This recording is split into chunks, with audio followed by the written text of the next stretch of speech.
বছর হতে না হতেই আমি 3.5 কোটি টাকার হিসাব খামে ভরে মানুষের বাড়ি বাড়ি পাঠিয়ে দেব। বিস্ফোরক বার্তা নওশাদ সিদ্দিকীর। আইএসএফ বিধায়ক নওশাদ সিদ্দিকী ফের একবার তার স্বচ্ছ রাজনীতির প্রতিশ্রুতি মানুষের সামনে তুলে ধরলেন। তিনি স্পষ্ট জানিয়ে দিলেন, জনগণের টাকায় রাজনীতি নয়, জনগণের টাকায় জবাবদিহি করাই তার লক্ষ্য। নওশাদের কথা, মানুষ আমাকে বিশ্বাস করেছে, তাদের ভোটে আমি জিতেছি, তাই 5 বছর পূর্ণ হওয়ার আগেই আমি 3.5 কোটি টাকার পূর্ণাঙ্গ হিসাব খামে ভরে মানুষের হাতে হাতে পৌঁছে দেব। আমার রাজনীতি আড়াল আবডালের নয়, খোলাখুলির। তার এই ঘোষণায় রাজনৈতিক মহলে ব্যাপক চাঞ্চল্য।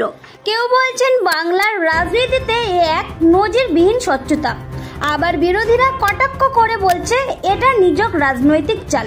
তবে যাই হোক, এ কথা মানতে হবে, নওশাদ সিদ্দিকীর এই ঘোষণায় রাজনীতির অঙ্গনে নতুন বার্তা বহন করছে।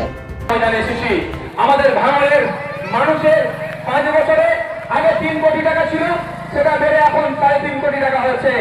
আমি আপনাদের কথা দিয়েছি, আজকেও কথা দিচ্ছি, আপনারা বিব্রত হবেন না।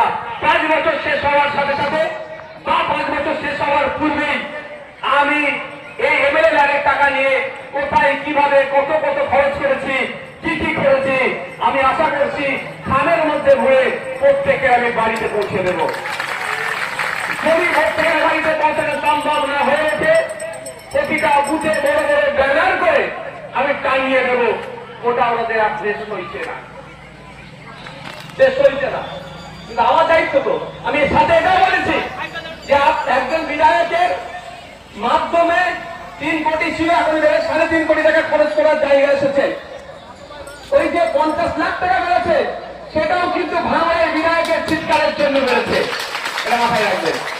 আমি বলেছি কি, আমাকে যদি না কাজ করতে দেয়, আমার কাজ যদি আটকে দেয়, যদি আমি খরচ করতে না পারি এ টাকা, আমি বাড়ি থেকে 3 কোটি টাকা 3.5 কোটি টাকা ভাঙড়ের মানুষের দিয়ে দেবো হাতে।